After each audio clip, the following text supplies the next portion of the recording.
రావాలో ఆ వయసులో రావలసినటువంటి వైరాగ్యం, ఆయన పాదముల మీద వేసిన ప్రతి బిల్వదళం, ప్రతి పువ్వు నీకు కావలసినదిగా మార్చగలడు.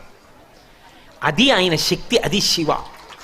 శంకర నీకేది కావాలో దానిగా మార్చి తోరణం గడపని పట్టుకునేటట్టు చెయ్యగలిగిన వాడెవరు అంటే శంకరుడు. అందుకే మీరు గమనించండి, లోకంలో దీనికి పరిష్కారం ఏమి అన్నది అందట్లేదనుకోండి, అప్పుడు ఏం చెప్తారంటే అభిషేకం చేయించుకోండి శివలింగానికి అంటారు. ఇక అది బ్రహ్మాస్త్రం, ఇంకంతకన్నా ఏమీ ఉండదు. ఒకసారి అభిషేకం చేయించేసుకోండి అంటారు. శివాభిషేకం అనేటటువంటిది అంత గొప్పది. శివలింగం చల్లబడడం అంటే బ్రహ్మాండము చల్లబడడమే.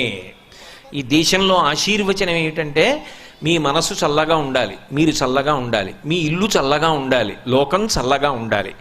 అంతా చల్లగా ఉండడం శివలింగం చల్లబడడం మీద ఆధారపడి ఉంటుంది.